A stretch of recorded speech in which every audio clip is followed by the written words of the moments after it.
अस्सलाम वालेकुम दोस्तों, क्या हाल चाल है। मौज़म साहब का कमेंट है जी। पहले तो वालेकुम अस्सलाम और हम ठीक ठाक हैं। ज़रा मुझे डिटेल बता दें हैं ज़रा ज़रा नहीं भाई, पूरी डिटेल बताएंगे कि एमनेस्टी स्कीम के ज़रिए गाड़ी पाकिस्तान भेजने का तरीक़ाकार क्या है।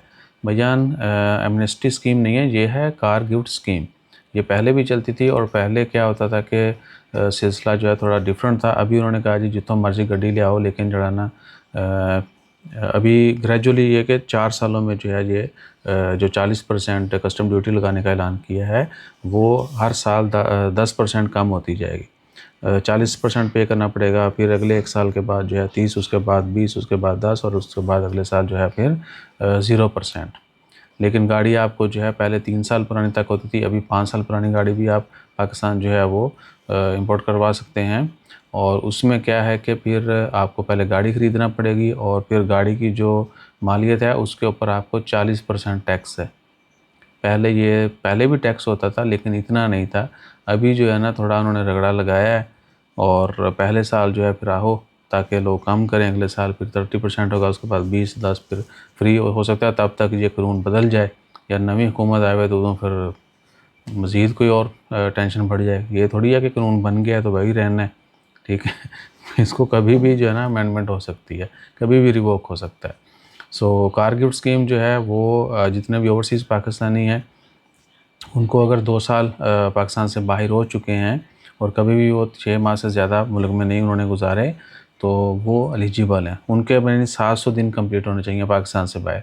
बीच में छुट्टी पे आएँ जाएँ ये वो जो मर्ज़ी है, उनको 700 दिन कंप्लीट होने चाहिए। हर 700 दिन जो है उनके पाकिस्तान से बाहर जो हैं गुज़रे हुए हैं उनका वो सारा प्रूफ़ लेते हैं। आपका पासपोर्ट पूरा स्कैन होता है, वो सारे डॉक्यूमेंट्स जो हैं वो जमा होते हैं और जो एलिजिबल होता है फिर उसी के नाम पे जो है वो गाड़ी जाएगी। वो बेशक खुद ले ले या एजेंट के ज़रिए, ठीक है। हम भी करते हैं लेकिन हम थोड़ा साफ़ सुथरा और यानी लमसम बोलेंगे या मोटा ही मार दें असी, ठीक है ना। ये नहीं है कि मैं इधर बैठ के आपको समझाना शुरू कर दूं। समझने के लिए क्या है कि आप ऑनलाइन जो है सब सर्च कर सकते हैं। जापान से गाड़ी ख़रीदें, ओमान से लेके जानी है तो ये भी आपको फिर उसकी ड्यूटी पड़ेगी, ठीक है ना।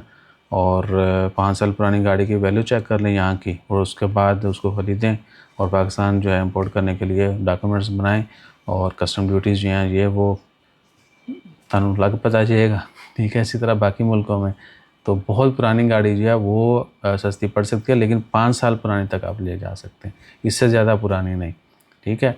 तो जापान से जो है वो आपको गाड़ी सस्ती मिल जाती है ऑक्शन पे। वहाँ से जो है फिर कह के लोग लेते हैं और वहीं ऑनलाइन सब कुछ पेमेंट होती है, वहीं ब्रोकर्स के ज़रिए जो लोग सारे ये काम कर रहे होते हैं उनको ट्रांसपोर्टेशन का, फिर पाकिस्तान में क्लियरेंस वगैरह का, वो सारा कुछ करवा के एजेंट के ज़रिए सारा काम होता है। तो वो आपने पेमेंटें कर करके फिर अपने घर पे आपको गाड़ी मिल जाएगी, ठीक है जी। वो कदरे सस्ती पड़ती है बजाय इसके कि आप यहाँ से जो है कोई गाड़ी लेके जाएँ पाकिस्तान।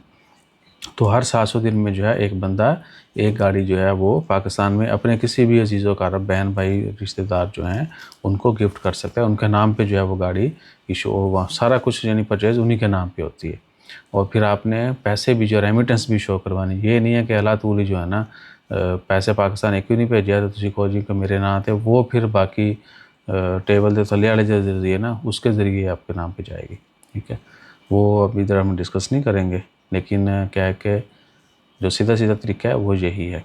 और क्या है, और कुछ पॉइंट्स मैंने मिस कर दिए होंगे, वो आप जो है ना इनका एफबीआर है ना, और भी कुछ अथॉरिटीज़ हैं उनकी वेबसाइट के ऊपर जाकर भी पूरी स्टडी कर सकते हैं। बल्कि मैं वीडियो इधर पॉज करके आपको उसका लिंक देता हूँ। हाँ जी दोस्तों, तो ये है जी एफबीआर की वेबसाइट। इसके ऊपर आपने जाना है, इसका जो ना fbr.go.pk व्हीकल्स में जाना है और उधर टैब ओपन करेंगे तो आपको इनकी ये सारी चीज़ जो है ना पूरी जो स्कीम है, पूरा जो तरीक़ाकार है वो यहाँ पे मिल जाएगा। हर चीज़ टैक्सेस वैक्सेस ईच एंड एवरीथिंग आपको इस वेबसाइट के ऊपर मिल जाएगी। और बाकी फिर जो है ना कस्टम कितना है वो भी इधर ही मिल जाएगा, ठीक है। कस्टम टैरिफ जो है हर चीज़ आपको मिलेगी एफबीआर के ऊपर। तो बाकी स्टडी आपने खुद कर लेनी है। हम कोशिश करेंगे कि एक केस का जो है ना वो भी उसमें जो है ना बहुत सारे सीक्रेट फिर शेयर करना पड़ते हैं आपको। तो अब ईसा भाई भी नहीं चाहते कि 100% ही जड़ा ना फिर लोटा फेरदा था अंदाजा तो असी भलवान का दे। ठीक है। तो लेकिन कोशिश करेंगे कि एक मुख्तसर सी जो है ना एक वीडियो बनाएं जिसमें पूरा आजकल का जो तरीक़ाकार है वो क्या है कि आप कैसे गाड़ी जो है वो मंगवा सकते हैं, उसका अखराजात मोटा जो है वो लवाज़मात क्या हैं वो सारे फिर आपसे शेयर कर देंगे। अपना ख्याल रखिए, दुआ में याद रखिए। Like share subscribe follow comment करते रहिए। जज़ाकल्लाह।